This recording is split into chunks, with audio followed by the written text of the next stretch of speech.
आज मैं आपको डेल कार्नेगी की book how to win friends and influence people से 5 प्रिंसिपल्स बताऊंगा जिनसे आप किसी के भी दिल में अपने लिए जगह बना सकते हो। आप सोच रहे होंगे कि यह काफी मुश्किल होगा, लेकिन ऐसा बिल्कुल नहीं है। आपको सिर्फ चाहिए राइट माइंडसेट। कार्नेगी की ये बुक 1936 में पब्लिश हुई थी, लेकिन इस बुक के प्रिंसिपल्स हमेशा की तरह आज भी पूरी तरह से इफेक्टिव हैं। So let us begin. Principle number 1, अगर आप चाहते हो कि लोग आपको पसंद करें तो आप उन्हें क्रिटिसाइज मत करो। लोगों को क्रिटिसाइज करने और उनकी गलतियां निकालने से उनका बिहेवियर चेंज नहीं होता और इससे वो कुछ सीखते भी नहीं, क्योंकि इंसान रीजन से नहीं इमोशन से चलता है। और हो सकता है कि आपका क्रिटिसिज्म बिल्कुल सही हो, तब भी उसका इफेक्ट नहीं होता जो आप चाहते हो। आप जिन्हें क्रिटिसाइज करोगे वो आपकी नहीं सुनेंगे, क्योंकि वह अटैक फील करेंगे और इमीडिएट वह खुद को डिफेंड करेंगे। क्रिटिसाइज करके शायद आप अपनी भड़ास तो निकाल लो, लेकिन लॉन्ग टर्म में सिर्फ आपका नुकसान होगा।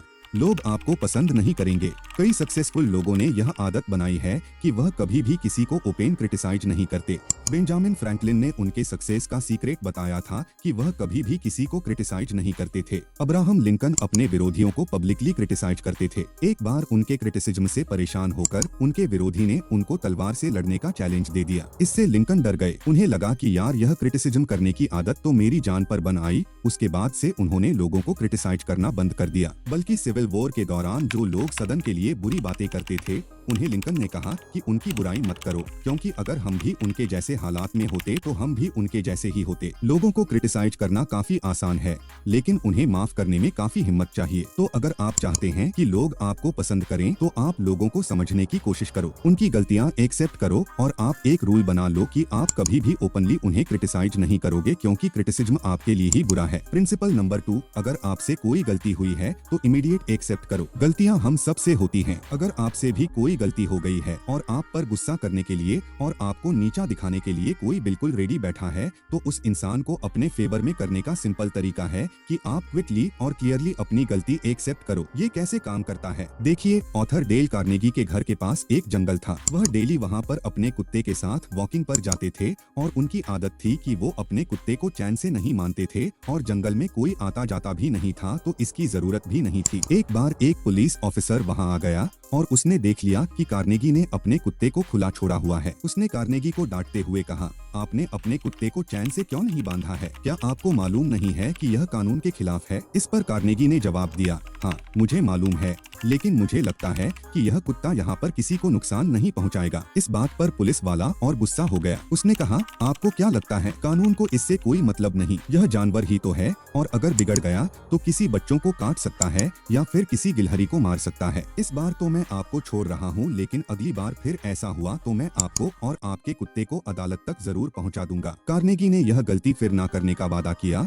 और कुछ दिन तक तो वादा निभाया, लेकिन उसके बाद वापस अपनी आदत के हिसाब से कुत्ते को खुला छोड़ दिया और फिर वही पुलिस ऑफिसर ने देख लिया। इस बार कार्नेगी पूरी तरह से घिरे हुए थे। उन्होंने पुलिस वाले के कुछ बोलने से पहले ही कहना शुरू कर दिया, सॉरी ऑफिसर, आपने मुझे रंगे हाथों पकड़ लिया। मैं अपना गुनाह कबूल करता हूँ। अब मैं कोई बहाना नहीं बनाना चाहता। आपने पहले ही मुझे वार्निंग दी थी, लेकिन गलती मेरी ही थी जो मैंने आपकी बात पर अमल नहीं किया। इस पर पुलिस वाला धीमी आवाज में बोला, मुझे पता है कि सबको अपने कुत्ते को बिना बांधे घुमाना अच्छा लगता है, खासतौर पर तब जब जगह बिल्कुल सूनी हो। इस पर कार्नेगी ने जवाब दिया, सर अच्छा लगने से क्या होता है, मैंने तो कानून तोड़ा है। ऑफिसर ने कहा, लेकिन इतना छोटा सा प्यारा सा कुत्ता किसी को क्या नुकसान पहुंचा सकता है? कार्नेगी ने कहा, सर लेकिन गिलहरियों को तो मार ही सकता है। फाइनली ऑफिसर ने कहा, शायद आपने मेरी बातों को ज्यादा ही सीरियसली ले लिया। आप अपने कुत्ते को लेकर चले जाएंगे और हम दोनों यह बात भूल जाएंगे। यह कहानी का रियल लाइफ इंसिडेंट था। वह पुलिस वाला कार्नेगी पर रौब जमाकर खुद को इम्पोर्टेंट साबित करना चाहता था, लेकिन जैसे ही कार्नेगी ने अपनी गलती एक्सेप्ट की तो वह पुलिस वाला भी अपना सेल्फ एस्टीम दिखाते हुए काइंड और हम्बल बन गया। अगर कार्नेगी उस पुलिस वाले से बहस करते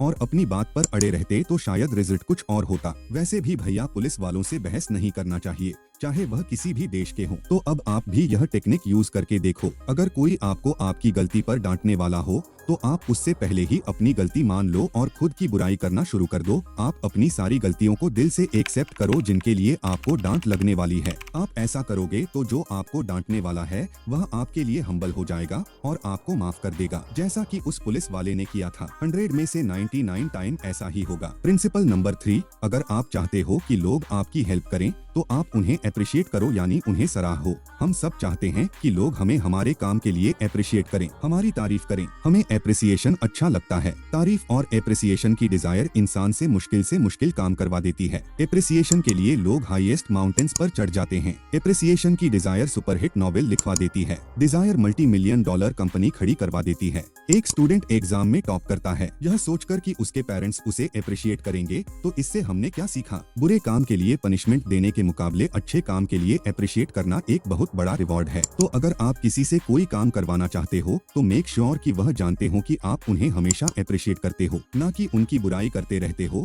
लोगों का अप्रिशिएट करने के लिए आप सिंपल वर्ड्स यूज कर सकते हो, लाइक थैंक यू या फिर आई एम सॉरी। लोगों की सच्ची तारीफ करना सीखो। अगर आप झूठी तारीफ करोगे तो सामने वाले को पता चल जाएगा और आपकी यह तारीफ काम नहीं करेगी। हमें पता चल जाता है कि कौन हमारी सच्ची तारीफ कर रहा है और कौन हमारी झूठी तारीफ कर रहा है, क्योंकि हम जानते हैं कि हम कितने पानी में हैं। इसलिए अगर आप किसी को अप्रिशिएट कर रहे हो तो वह ईमानदारी से करना चाहिए। इस ईमानदारी को लाने के लिए राइट माइंडसेट होना बहुत जरूरी है। आप राल्फ वाल्डो इमर्सन की तरह सोचने की कोशिश कर सकते हो, जिन्होंने कहा था कि वह जिस इंसान से भी मिले वह किसी न किसी तरह उनसे सुपीरियर था। इसलिए हर इंसान से कुछ न कुछ सीखा जा सकता था और उन्हें अप्रिशिएट किया जा सकता था। तो अगर आप लोगों को सीरियसली लोगे और उन्हें रिस्पेक्ट दोगे तो आपके लिए उनके काम की तारीफ करना आसान हो जाएगा और आप ईमानदारी से उन्हें अप्रिशिएट कर सकोगे और इसके बदले में वह आपको पसंद करेंगे, आपके साथ काम करना एंजॉय करेंगे और आपके लिए कुछ भी करने के लिए हमेशा तैयार रहेंगे। प्रिंसिपल नंबर 4, अगर आप इंटरेस्टिंग बनना चाहते हो तो दूसरे लोगों में जेन्युइन इंटरेस्टेड बनो। तो अगर आप लाइकेबल और इंटरेस्टिंग बनना चाहते हो तो बोलो मत बल्कि सुनो। और यहाँ बोलो मत का मीनिंग यह नहीं है कि आप चुप बैठे रहो, बल्कि सामने वाले से क्वेश्चंस करो, उन्हें एनकरेज करो उनके बारे में बताने के लिए। और सुनने का मतलब है कि अगर आप एक डॉक्टर से मिल रहे हो तो उनसे पूछो उनके सबसे अजीब पेशेंट के बारे में। अगर आप एक पियानिस्ट से मिल रहे हो तो उनसे पूछो कि वह इतना अच्छा पियानो कैसे प्ले कर लेते हैं। अगर आप एक पेंटर से मिल रहे हो तो उनकी पेंटिंग की तारीफ करो और यह पूछो कि उनमें इतना अच्छा टैलेंट कहां से आया, वह इतने क्रिएटिव कैसे हैं। ना कि आप इंतजार करो कि कब वह अपनी बात खत्म करें और आप शुरू हो जाओ अपने इंटरेस्ट बताने में। मुझे तो बस गिटार पसंद है, मुझे तो मेडिकल नहीं इंजीनियरिंग पसंद है, पेंटिंग तो मुझसे होती नहीं, आई हेट पेंटिंग। इससे वह आपको इंस्टेंट डिसलाइक करेंगे। इसलिए लाइकेबल बनना है तो अच्छे लिसनर्स बनो और दूसरों को इनकरेज करो उनके बारे में बात करने के लिए। ऑस्ट्रियन न्यूरोलॉजिस्ट सिगमंड फ्रायड उनकी सुनने की स्किल्स के लिए फेमस थे। वह लोगों में इंटरेस्ट दिखाने में इतने माहिर थे कि लोग उनके साथ इतने कंफर्टेबल हो जाते थे कि वह अपने बहुत प्राइवेट इमोशंस और एक्सपीरियंस भी उन्हें बता देते थे। प्रिंसिपल नंबर 5, अगर आप चाहते हो कि लोग आपसे मिलकर अच्छा फील करें तो स्माइल करो। हमारे वर्ड्स नहीं बल्कि हमारे एक्शंस बताते हैं कि हम दूसरों के बारे में क्या सोचते हैं। तो अगर आप किसी नए इंसान से मिल रहे हो और आप उन्हें बताना चाहते हो कि आप उन्हें पसंद करते हो, उनसे मिलकर आपको खुशी हुई है, तो स्माइल करिए। हम उन लोगों की तरफ ज्यादा अट्रैक्ट होते हैं जो हमें देखकर स्माइल करते हैं। अगर हम किसी नए इंसान से मिल रहे हैं और वह हमें देखकर स्माइल कर रहे हैं तो हम ऑटोमेटिकली उन्हें लाइक करने लगते हैं। एक बेबी भी जब हमें देखकर सडन स्माइल करता है तो हमें उस बच्चे पर और ज्यादा प्यार आने लगता है। तो अगर आप इंस्टेंट लाइकेबल बनना चाहते हो तो आपको दूसरों को बताना होगा कि आप उनके साथ होते हो तो कितने खुश होते हो। इससे वह भी आपको देखकर खुश होंगे और यह बताने का सबसे सिंपल तरीका है स्माइल। मैंने एक वीडियो में स्माइल करने की बात की तो कुछ लोगों ने स्माइल के कई डिसएडवांटेज गिना दिए। अगर आपको लगता है कि स्माइल करने से कुछ नहीं होता और स्माइल करने से पता नहीं लोग क्या क्या सोचते हैं, तो ऐसा करो कि नेक्स्ट टाइम जब आप किसी से मिलने जाओ तो बिल्कुल भी स्माइल मत करो। लटका हुआ सैड फेस लेकर जाओ और फिर देखो वह आपको पसंद करते हैं या नहीं। लुक, स्माइल करने से किसी का कुछ बिगड़ता नहीं बल्कि अच्छा फील करवाता है उन सब लोगों को जो इसमें इन्वॉल्व है। स्माइल करने वाले भी, स्माइल देखने वाले भी। और स्माइल करने का तरीका यह है कि आपको कंटिन्यूअस सामने वाले को देखते हुए स्माइल नहीं करना है। स्माइल कब करना है? जब आपका और सामने वाले का आई कांटेक्ट बने, वह भी आपको देख रहे हैं, आप भी उन्हें देख रहे हो, तब आपको स्माइल करना है। पहले से स्माइल करते हुए उन्हें देखते हुए नहीं बैठना है। यह तो बिल्कुल वियर्ड लगेगा, उन्हें लगेगा कि कुछ गड़बड़ है इसमें। एक बार वीडियो को समराइज कर लेते हैं। प्रिंसिपल नंबर 1, लोगों की पसंद बनना चाहते हो तो उनकी बुराई करना बंद करो। प्रिंसिपल नंबर 2, अपनी गलतियां एक्सेप्ट करो। प्रिंसिपल नंबर 3, किसी की हेल्प चाहिए तो उन्हें अप्रिशिएट करो। प्रिंसिपल नंबर 4, दिलचस्प बनना है तो दूसरे लोगों में ईमानदारी से दिलचस्पी लो। प्रिंसिपल नंबर 5, अगर आप चाहते हो कि लोग आपसे मिलकर अच्छा फील करें तो स्माइल करो। So that's it. I hope कि यह पांचों प्रिंसिपल आपके बहुत काम आएंगी। आप इन्हें अपने लाइफ में अप्लाई करोगे और अपने आप को पॉजिटिव चेंज करोगे। तो इसी बात पर वीडियो को लाइक करिए और इस वीडियो को शेयर कर दूसरे लोगों के साथ उन्हें भी एक बेहतर इंसान बनाने के लिए और यह चैनल को सब्सक्राइब करिए and thank you for watching.